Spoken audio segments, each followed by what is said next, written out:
Tudo bom, terceirão? Continuando então, nós temos aula 26, problemas sociais urbanos. Bom, nós sabemos que o lixo é um problema sério, né? Sem dúvida. E que algumas medidas vêm sendo tomadas, né? Vem sendo discutido esse consumismo que vivenciamos, né? Mas será que tudo que está sendo feito está dando conta, né? Está resolvendo o problema? Ou será que está faltando ainda mais responsabilidade por parte dos gestores públicos, privados, né, o cidadão de um modo geral? Todo mundo tem a sua parcela de responsabilidade, né? Então, o primeiro assunto que ele traz aqui é essa questão do lixo. É lógico que a gente tem empresas privadas, empresas públicas que fazem, recolhem o lixo, né? E algumas fazem a coleta seletiva, outros fazem a reciclagem. Alguns lugares são aterros sanitários que dão um destino final adequado ali, né, para esse lixo. Um aterro sanitário ele pensa, né, na questão do churume que poderia entrar no solo e chegar nesse contexto atingir o lençol freático. Né? Então, sem dúvida, a gente tem que considerar um aterro sanitário como uma opção adequada. Né? Uma usina de compostagem, então quer dizer, olha lá, a compostagem, ela vai, o que foi matéria orgânica, ela pode se transformar em adubo. Né? Olha que legal. É um reaproveitamento. Incineração, no caso, com controle de gases aqui, principalmente de produtos nocivos ao ser humano, por exemplo, seringas, né, agulhas e outras coisas que foram utilizadas, por exemplo, em hospitais, que podem ser contaminantes, então são incinerados, né. É lógico que a poluição atmosférica não é legal, né, os gases aí que serão liberados também é ruim, mas aqui a ideia de um controle de emissão, né, de gases. Isso também pode acontecer nos aterros sanitários, né, porque eles colocam aqueles sistemas de tubulações, à medida que vai havendo o apodrecimento, né, o processo de putrefação ali do lixo, vai sendo liberado também os gases. E esses gases, em vez de serem jogados diretamente na atmosfera, eles são queimados. Então, é uma ideia, inclusive, interessante, que gera o crédito de carbono. Né? Algumas empresas, não só aqui, mas no mundo, acabam que fazendo a compra desses créditos de carbono como forma de diminuir, né, o impacto da natureza daquilo que ele emite em suas indústrias. Né? Então é isso, um processo produtivo. Bom, então aqui ele coloca para a gente essa ideia. Ecologicamente correto, né? O que a gente pode fazer? Agora, o que é o ecologicamente correto? Bom, é o que a gente tem visto por muitos lugares aí. O nosso esgoto não é tratado, então é jogado in natura. O lixo doméstico, né, é jogado nos terrenos baldios que tem por aí, né, entulhos e outras coisas mais. Então, quando não é jogado de forma adequada, isso acaba que proliferando doenças, né, ratos, baratas e outras doenças mais. E a gente sabe, né, que muitos acabam que, como forma de sobrevivência, depende da coleta de produtos recicláveis aí.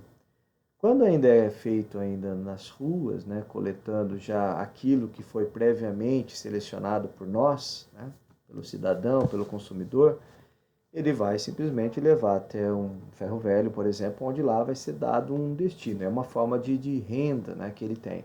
Agora, muitas vezes a gente vê pessoas morando mesmo ali do lado desses grandes lixões e catando, né, coletando resíduos ali, o que possa ser interessante para ele, muitas vezes disputando com porcos, disputando com urubus, né, e outros animais ali, um resto de comida. Então, essa situação é degradante, né? Quando falamos em termos de ser humano, vemos essa condição, né, subhumana, tá? Então, uma discussão aqui em cima. Então, a questão do lixo é um problema sério? Países mais ricos desenvolvidos tendem a ser mais consumistas. Tá? Então, o lixo gerado por eles é maior. Agora, a questão do destino é variável também. Mas o lixo, geralmente, em países ricos desenvolvidos, também buscam, né, um lugar adequado. Reciclagem é uma delas, né? Então, uma forma também adequada. Mas, sem dúvida, os impactos sobre a produção, isso é um problema de todos, né? Os países ricos consomem mais e são retirados de países pobres, subdesenvolvidos, esses recursos naturais, são transformados nesses países, né? Então, consequentemente, a poluição de um modo geral de todos. A gente observa ali o plástico em ilhas paradisíacas, né, que não tem um habitante ali. E esses plásticos vão para onde? De onde eles, né, como é que chegaram nessas ilhas aí? Então a gente sabe, né, que o lixo que nós fazemos, que não é processado, que não é reciclado, que é muitas vezes jogado nos rios, que é jogado em alto mar, eles, pelas correntes marítimas, eles vão pelo mundo afora, né? E animais estão morrendo, estão perdendo a vida de forma estranha, né? A gente vê ali animais que morrem asfixiados porque engoliu uma sacola de plástico, pensando que era um alimento. Animais marinhos que tiveram, né, uma argola enroscada no seu corpo, como a gente já viu tartarugas, né? Elas crescem deformadas, né?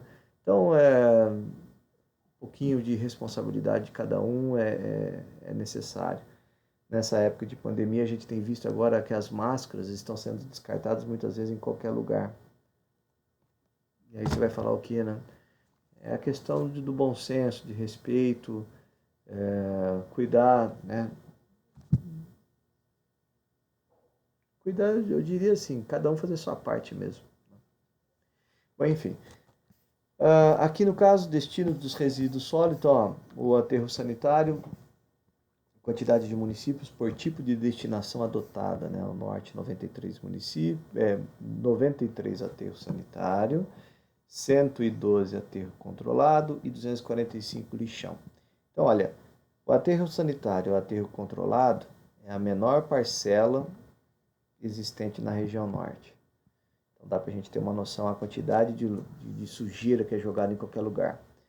E isso não é diferente aqui na região nordeste, não é diferente na região centro-oeste, né? Apesar de que aqui os números já indicam, né, um maior uso, né, do aterro sanitário controlado, já indicando já, né, de certa forma, algo positivo aqui. Na região sudeste, a gente tem aqui, então, o maior volume, né, de aterros sanitários e aterro controlado, mas ainda assim 204 lixão. A região sul, registrando o menor número, né, de áreas sem controle de lixão. E aí o Brasil de um modo geral. Então, ó, pela análise aqui, dá para a gente ter uma noção que até essa questão do aterro sanitário ou controlado e o lixão é muito irregular, muito desigual entre os nossos, né, as nossas regiões aí pelo Brasil afora. Bom, a impermeabilização do solo é um problema sério, né? Nós temos então muito asfalto, muito concreto e mais a questão do local onde as pessoas acabam fazendo a ocupação, né? Nas margens dos rios ou de morros, e aí consequentemente o problema da enchente.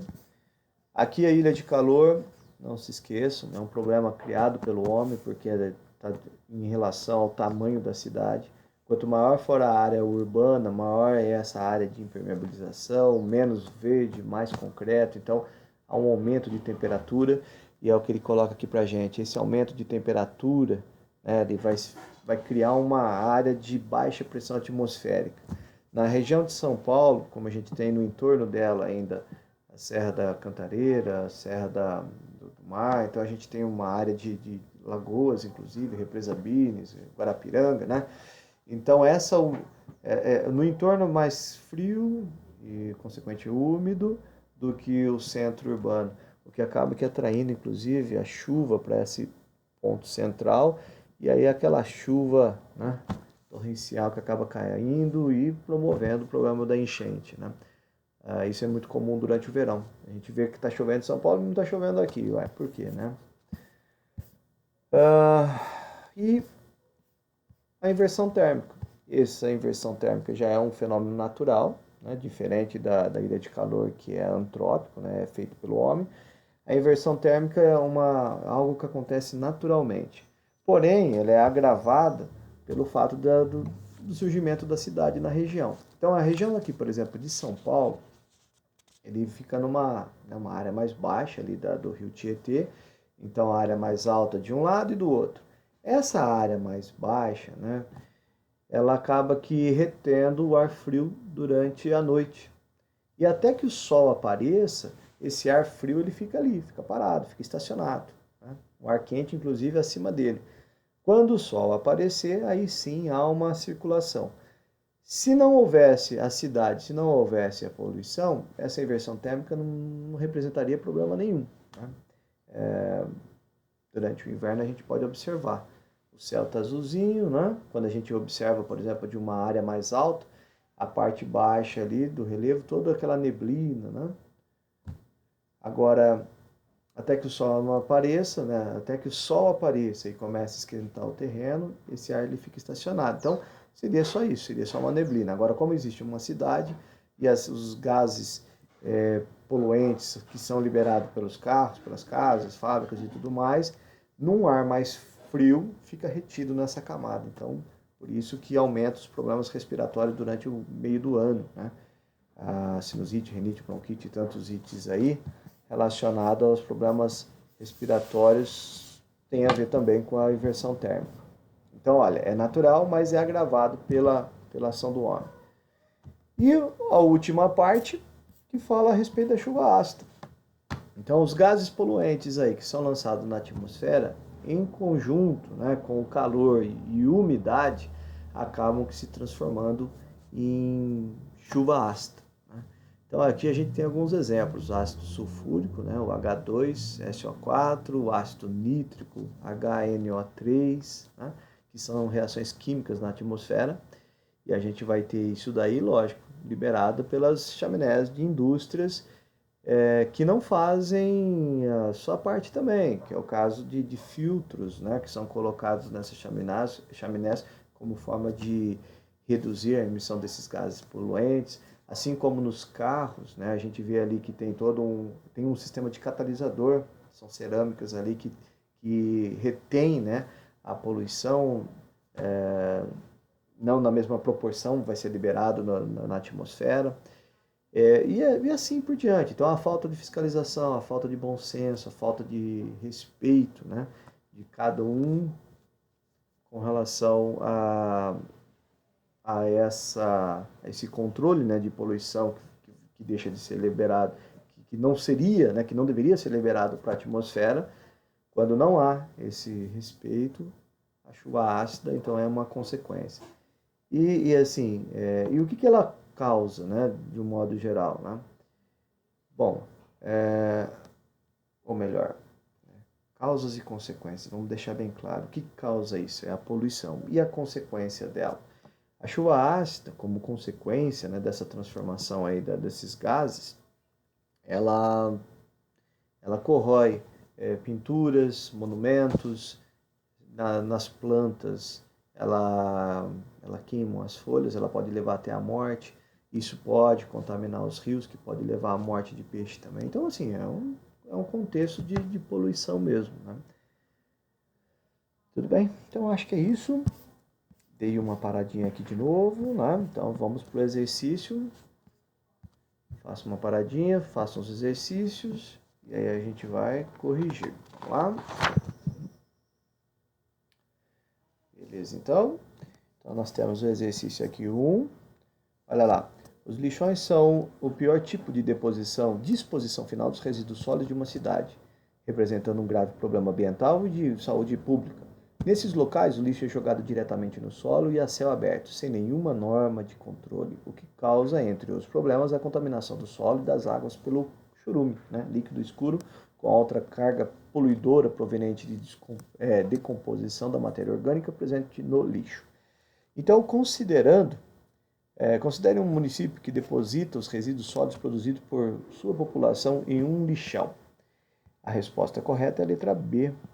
São locais propícios à proliferação de vetores de doenças, além de contaminarem o solo e as águas. Então, muitas vezes, um lixo produzido por pode, por uma cidade, pode estar contaminando outras também, assim como a chuva ácida, né? As indústrias que possam estar poluindo aqui, as nuvens podem levar essa poluição e a transformação dela numa chuva ácida a quilômetros de distância.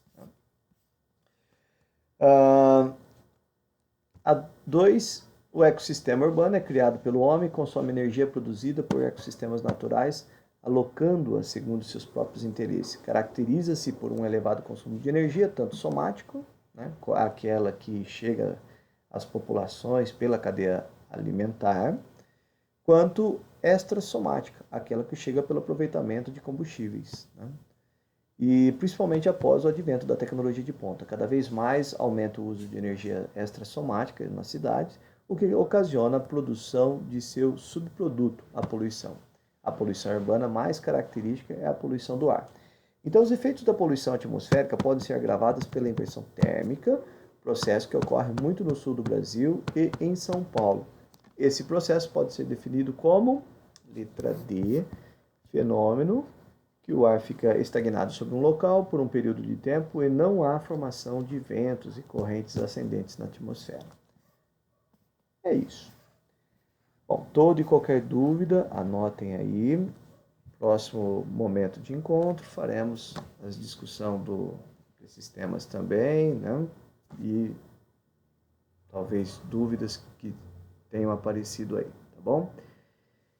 Continue se cuidando, boa semana, bons estudos e até a próxima.